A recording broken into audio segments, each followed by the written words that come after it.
It was a crisp Monday morning in early March. The sun peeked through the tall oak trees that lined the historic iron gates of St. Andrew's Preparatory Academy nestled quietly in the heart of Washington, D.C. This wasn't just any prep school. It was where the children of the elite were groomed, judges, CEOs, diplomats, and now the son of the President of the United States. Barron Trump, now 19, was in his final semester at St. Andrew's. He had grown tall, nearly 6 feet 7 inches, with sharp, observant eyes and a quiet intelligence that echoed more of his mother Melania's introspective nature than his father's fiery public persona. While the world often watched him as just the president's son, Barron had carved out his own quiet path, focusing on economics, robotics, and community work. That day, he had stayed late working on his AI capstone project in the school's new tech lab. As he exited through the back hallway around 7:30 p.m., the usual hum of student life was replaced by the quiet echo of his footsteps. That's when he heard it, a soft wheeze, a mop bucket squeaking, and the familiar scent of pine sol in the air. Rounding the corner, Barron came face to face with Mr. Jenkins, the school's janitor, stooped, wiry, with graying stubble and a faded navy cap that had USMC stitched across the top. "Evenin', Mr. Trump," Jenkins said, straightening up with a slow smile. Barron blinked. "Mr. Jenkins, you're still here?" Jenkins chuckled, wiping his brow. "Been here longer than most of the teachers. 53 years, to be exact. Hard to break a habit, I guess." Barron set his backpack down, genuinely intrigued. "You've worked here since the 60s? 71, to be exact. First Nixon term.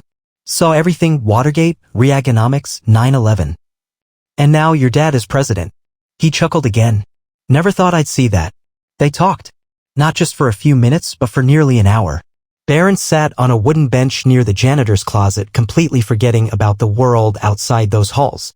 Jenkins shared stories about cleaning up after food fights in the 80s, helping kids sneak into prom setups, comforting students who cried during college rejection season. He wasn't just a janitor, he was a living archive of the school's soul. And then came the question that struck Barron harder than anything he'd heard in a long time. "Mr. Jenkins," he asked softly, "why are you still working at 80? The old man paused. His hand gripped the mop handle just a little tighter. "Because I can't afford not to, son." There was a silence. Not uncomfortable, but heavy. "Social Security ain't enough. My wife passed 3 years ago. Medical bills wiped out our savings. My daughter lives in Idaho with her own family. I don't want to be a burden." Barron nodded slowly, his throat tight. That night, as he walked to the black SUV waiting at the curb, the Capitol lights twinkling behind him, something inside him had changed. This wasn't about politics, fame, or privilege. This was about a man who had given his life to a community that barely noticed him anymore. The next morning, Barron didn't go to class. He went straight to his father. The White House was awake before sunrise, as it always was. Advisors buzzed through corridors, coffee brewed nonstop, and the Secret Service rotated through shifts with robotic precision. Inside the East Wing, President Donald J. Trump was already dressed, scrolling through his morning briefings, his mood unusually calm. That calm was interrupted by a knock, firm, confident. "Come in." Barron stepped in, his frame nearly matching the doorframe. "Dad, I need a few minutes." Donald looked up, slightly surprised but pleased. Barron rarely interrupted his schedule unless it was important. "Of course. Sit," he said, waving to the chair across the resolute desk. Barron didn't sit. "I met someone yesterday at school. Mr. Jenkins. He's been a janitor there since 1971. He's 80, Dad. Still pushing a mop at night." Trump leaned back. 80? "Yeah. And he's still working because he can't afford to stop. No pension. Medical bills. Lives in a tiny rented apartment. He's served generations of kids, including politicians, senators, judges, and nobody's helped him. Nobody's even noticed." The president put down his briefing papers, his eyes narrowing with interest. "That's insane. And nobody's talked about this before." "No. Because nobody ever talks to the janitor." Barron walked closer. "Dad, I don't want this to be just another story we shrug at. I want to do something. Not just for him, but for people like him, who've worked their whole lives, played by the rules, and still get forgotten." Donald stood now slowly, rubbing his chin. "You're serious about this?" "I am," Barron replied. "But I don't want to just cut him a check and walk away. That's too easy. I want to build something. A fund. A movement. A message." Trump, for a moment, saw himself in his son, not the businessman, not the showman, but the disruptor. The doer. "I can call some donors. We could start a foundation," the president offered. Barron shook his head. No donors. At least not yet. I want this to start with us. I want this to be real. I want it to be my legacy, not just yours. That struck a chord. Within days, a discreet team was assembled: Barron's closest school friends, 2 former campaign tech advisors, and a legal consultant from the Trump organization. Together, they brainstormed and drafted a proposal for something they called Operation Honor Hands, a national initiative to identify, celebrate, and retire aging service workers with dignity and honor. It wasn't a charity, it was a mission. Barron's plan was simple. Every month, a group of elderly workers across America, janitors, cafeteria staff, mailroom workers, parking attendants, would be selected and granted retirement packages funded by private donations, merchandise, and a social media campaign designed to go viral. But before going national, he wanted to start at home with Mr. Jenkins. Within hours of the assembly, the internet erupted. Clips of Barron Trump's speech spread across TikTok, X, formerly Twitter, and YouTube like wildfire. The phrase Operation Honor Hands trended globally, accompanied by hashtags like #BarronStepsUp and #HonorTheInvisible. Celebrities reposted it. Influencers praised it. Even late-night hosts, often critical of the Trumps, couldn't help but tip their hats. Say what you will about the Trump family, said Jimmy Fallon that night, but this move by Barron? It's classy. It's real. And it's overdue. The footage of Mr. Jenkins, his hands trembling as he accepted the House key, wiping tears from his cheeks while the crowd stood in ovation, tugged at America's heartstrings. People weren't just watching, they were feeling it. Barron hadn't planned for fame, but it found him anyway. Suddenly, he was getting interview requests from everywhere: 60 Minutes, Good Morning America, even the Joe Rogan Experience. But Barron stayed focused. In the weeks that followed, he doubled down. He and his team created an official website for Operation Honor Hands, opened an online merchandise store, tees, mugs, hoodies that read, "I stand with the hands," and launched a crowdfunding portal. The platform allowed people to nominate service workers in their community, submitting photos, stories, and videos explaining why they deserved recognition and retirement support. Within the first 30 days, over $12 million poured in. More importantly, over 14,000 nominations were submitted from every state in America. One woman in Kentucky wrote about her mother, a retired hospital custodian battling cancer. A high schooler from Detroit filmed her grandfather still working as a school crossing guard in the snow at 84. A grocery clerk from El Paso was nominated by an entire neighborhood that had watched him work through the pandemic, never missing a day. America wasn't just watching anymore, it was participating. But not everyone was thrilled. Inside the West Wing, senior advisors began to worry. Mr. President, one whispered during a morning briefing, your son's foundation is getting more airtime than your re-election campaign. Trump, seated with arms crossed, gave a half-smile. Let him have it. He's doing something no one else has dared. Indeed, for Donald Trump, Barron's unexpected rise as a moral leader was not a threat, it was a legacy. Soon, Barron was invited to speak at universities, social conferences, and public policy roundtables. At a youth summit in Dallas, he delivered a keynote that shook the room. For years, America has idolized the rich and famous. But it's time we start honoring the people who scrub our floors, clean our tables, hold open doors, and quietly keep our society running. The applause didn't stop. Meanwhile, Mr. Jenkins had moved into his new home just outside Alexandria, Virginia. Reporters tried to get him on camera, but he humbly declined most. I already got what I never expected, he told a local channel. Peace, dignity, and my name being remembered for something. He spent his mornings gardening, feeding birds, and reading books he never had time for. Occasionally, he'd visit St. Andrews, not to clean, but to sit on the bench where he first spoke to Barron and smile at the kids rushing through the halls. Barron kept in touch with him, calling every Sunday. Their bond had gone beyond student and janitor, it was now family. And yet, the biggest moment of the story was still ahead. Because one name was about to appear on the nomination list for Operation Honor Hands that would shake the world and bring the initiative to a moral crossroads. It was a quiet Tuesday morning when the name appeared. Barron was sipping on green tea at the newly built Operation Honor Hands office, a sleek, glass-walled building just 2 blocks from Capitol Hill. The team was reviewing the week's top nominations when one of the interns gasped. Barron? You need to see this. On the large nomination board was a photo of an older woman, slightly hunched, salt and pepper hair tied neatly in a bun, wearing a faded name tag from a big-box grocery store in Pasadena, California. The name? Maria Elena Garcia. She was 84. The nomination wasn't submitted by family or friends.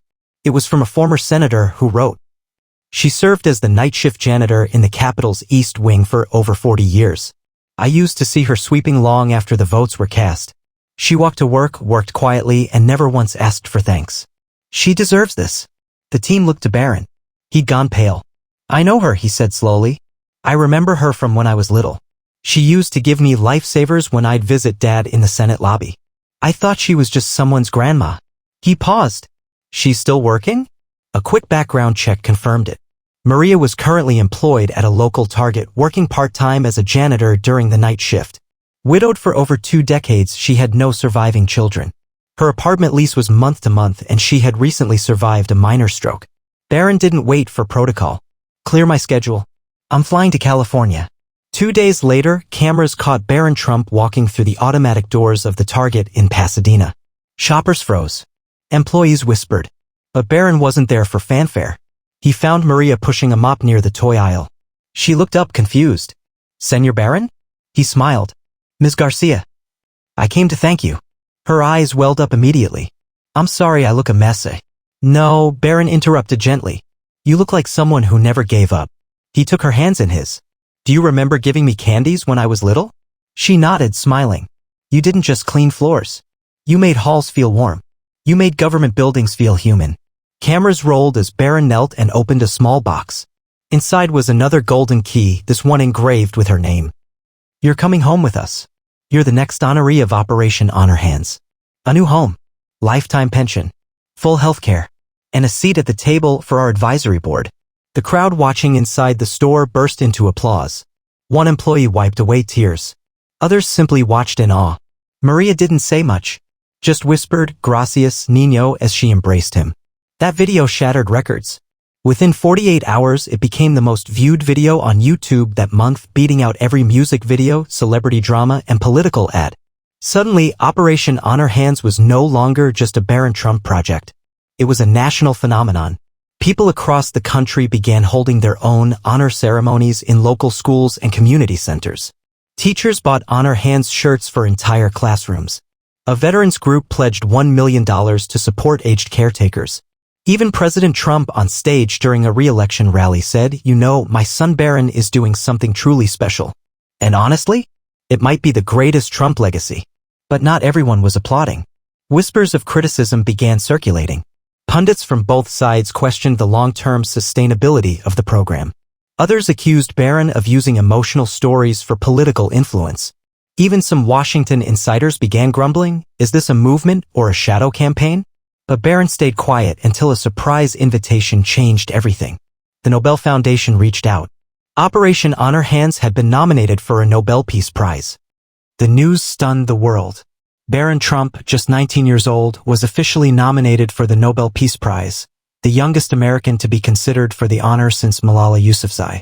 The Nobel Committee's official statement read, "For empowering dignity among the most invisible yet essential individuals in our societies, and for sparking a global movement centered around compassion, gratitude, and restorative justice." When the White House press corps asked President Trump for a reaction, his eyes moistened. "I always said my kids would do big things, but I never expected my youngest to teach the world what real greatness looks like." Still, amidst the fame, the press, and the Nobel buzz, Barron remained focused. Operation Honor Hands continued to grow rapidly. Within 6 months, over 120 elderly workers had been fully retired. A new mobile app launched, allowing people to record and submit worker stories in real time. The first Honor Hands Day was officially recognized in 12 U.S. states, with public schools holding assemblies to appreciate custodians, kitchen staff, and bus drivers. At one of those events in Ohio, an 82-year-old crossing guard named Raymond Welch received a surprise visit from his granddaughter, and Barron Trump himself. Raymond, moved beyond words, saluted Barron with trembling fingers and said, "I thought America forgot about us. But you remembered." Private moment. Despite the whirlwind of attention, Barron remained grounded. On the eve of the Nobel announcement, he returned to Virginia to visit Mr. Jenkins. They sat in the garden behind the new home, the very first home granted by Operation Honor Hands. 2 chairs, 2 mugs of cocoa, Two very different lives connected by a single act of kindness. I saw the news, Jenkins said with a chuckle. Nobel Peace Prize. You sure you're not running for something? Barron grinned. I'm just trying to be decent. Jenkins smiled. You've done more than that, son. They sat in silence for a while, watching the sun dip below the horizon. Autumn leaves floated down slowly, like the quiet applause of nature. I've been thinking about writing a book, Barron said suddenly. Not about politics, not about my family, just stories, about people like you, the ones we walk by every day and don't even see. Jenkins nodded. Then promise me one thing. Anything. Don't ever let this become about you. Barron looked at him and said, That's the plan. This isn't my movement. It's yours. All of yours. I'm just the microphone. The final moment. On the day of the Nobel announcement, the world watched as 5 finalists were named. Barron Trump's name appeared third. He didn't win. The prize went to a coalition of peacekeepers working to dismantle landmines in war zones. A well-deserved victory. Reporters immediately asked Barron for comment. His response became legendary. I wasn't doing this for a prize. I was doing it so that Mr. Jenkins wouldn't have to mop floors with hands that had already done enough. I was doing it for Ms. Garcia so she could rest after a lifetime of standing for others. Awards fade, but dignity lasts. I didn't lose anything today. In fact, I feel like we all just won. That quote became a viral post, painted on murals, printed on banners in schools, and used in graduation speeches across the country. Epilogue: The Ripple Effect. 1 year later, Operation Honor Hands had crossed $100 million in funding. More than 1,200 elderly workers had been granted full retirement, housing, and medical support. A Netflix documentary, Hands of America, won an Emmy. And Barron Trump? He turned down dozens of book deals and TV offers. Instead, he started traveling, visiting the homes of every recipient of Operation Honor Hands, listening to their stories, recording their wisdom, passing the mic to them. When asked what he'd do next, he smiled and said, I'm not done yet. There are still too many hands we haven't shaken, and too many stories we haven't told. And with that, he disappeared from headlines, walking quietly into small towns, warehouses, kitchens, and school halls where janitors still worked and dignity was waiting to be delivered.